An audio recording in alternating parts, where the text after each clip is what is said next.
Haleluya, haleluya. Yesu ashimwe cyane bavandimwe. Tugarutse muri cya kiganiro cyacu, tugiye kurebera hamwe abantu bakunze Imana twakwigiraho, hanyuma tumenye ngo mbese mbere yo gukunda Imana cyangwa mbere y'uko Imana ibakunda, bari basanzwe bafite umuco? Ese bari basanzwe bafite indangagaciro? Ese bari basanzwe bafite kwizera? Ibyo nibyo tugiye kurebera hamwe. Ni karibu mu kiganiro. Dukunze gutekereza ko abantu Imana yagiye ikoresha muri Bibiliya yabanje kubahindura mbere yo kubahamagara, ariko ukuri ni uko abenshi Imana yahamagaye bari basanzwe bafite umuco n'indangagaciro. Uyu munsi ntitugiye kureba gusa ababi n'ingaruka z'ibyo bakoze, tugiye kureba icyatumye Imana ihitamo bamwe n'icyo twe twabigiraho muri sosiyete cyangwa se mu miryango uyu munsi. Imana yacu tugirire neza. Reka dusome ijambo ry'Imana muri Samweli wa mbere ibice 16 umurongo wa 7, twumva uko hatubwira.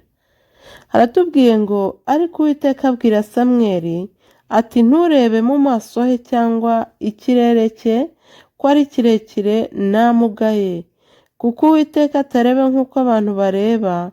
Abantu bareba ubwiza bugaragara inyuma, ariko Uwiteka we areba mu mutima.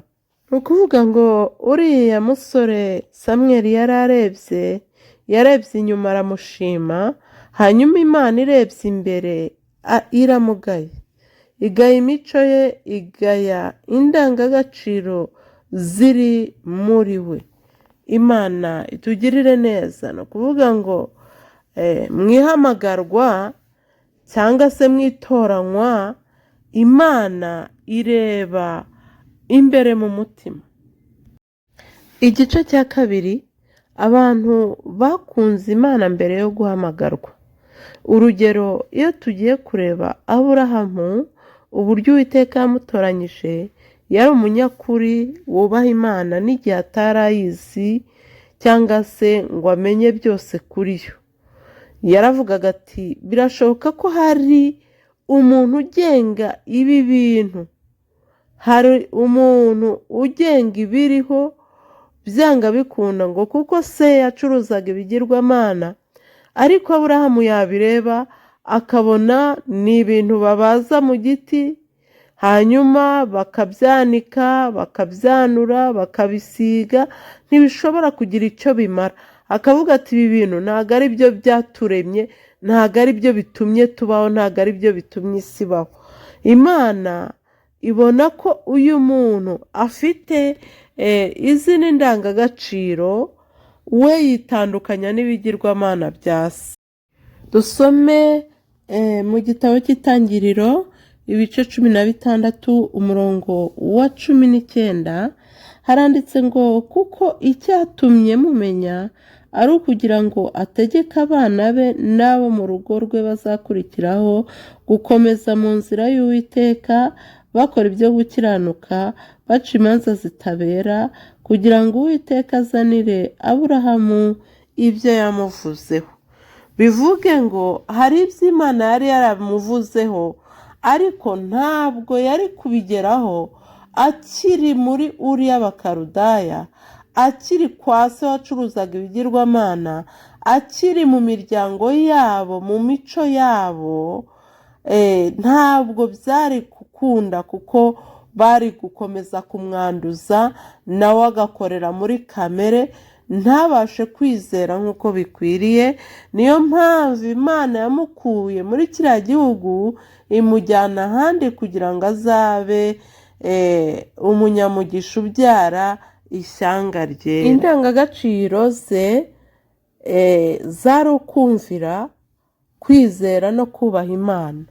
Uyu munsi ntiwafata umuntu utumvira wabaye akahebwe, hanyuma ngo umuhindure, upfe kumuhindura uko ubonye, ngo noneho ngo naze ngo yumvire. Ntago bishoboka, ntago bikunda. Cyakoze Imana yo, ku Mana yo birashoboka, na ba bandi babaye akahebwe ibasha kubahindura, ariko umuntu ntiyahindura undi. Imana itugirire neza. Ni ukuvuga ngo isomo dukuramo aha ngaha, Imana ihitamo abantu bafite umuco wo kuyumvira, kandi ikongera ikababwira ngo nimunyumvira muzagera kuri ibi ngibi, nzabagirira gutya, nzabakorera ibi ngibi. Nk'uko yabwiye Aburahamu ngo va, siga ujye aho nzakwereka. Va mu muryango wawe, siga inzu ya so, hanyuma ugende ujya aho nzakwereka. Uyu munsi Imana ibibwiye umuntu muri twe, ninde wapfa guhaguruka akagenda atazi ahantu agiye, atazi igihugu, atazi n'impamvu ari kugenda? Ariko kubwo kumvira Imana, Aburahamu arahaguruka aragenda.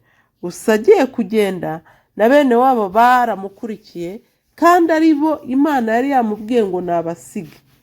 Buriya wenda yabuze ko ababwira ati nimusigare, baravuze bati, ise yaravuze ati mwana wanjye ntusiga aha ngaha turajyana. Aburahamu abura uko abigenza, ariko isezerano ntago ryari gusohora akiri kumwe n'abanyabigirwamana.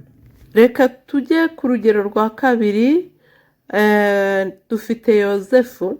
Yanze icyaha igihe nta muntu wamurebaga, aririnda, nta muntu wamubwiye ngo wirinde, kandi nta n'uwari kumenya ko yagikoze. Turabisanga mu Itangiriro ibice 39 umurongo wa 9. Haranditse ngo muri uru rugo ntawe urundutamo, kandi ntacyo yasize ngo akinyime keretse wowe, kuko uri umugore we. None nabasha nte gukora icyaha gikomeye gityo ngacumura ku Mana? Indangagaciro zirimo hari ukwigenga ku cyaha, hakaba no kwiyubaha. Isomo, umuco ugukiza n'igihe uri wenyine. Hariya nta pasiteri yari ari kumwe nawe, nta mutambyi yari ari kumwe nawe, ariko yubashye Imana. Reka turebe umuntu wa gatatu, ari we Daniyeli. Yari afite umuco wo kudahinduka n'iyo amategeko yahinduka. Ni ukuvuga ngo ntabwo yahindurwaga n'ibihe. Yego, dusome mu gitabo cy'umuhanuzi Daniyeli, ni igice cya mbere umurongo wa 8.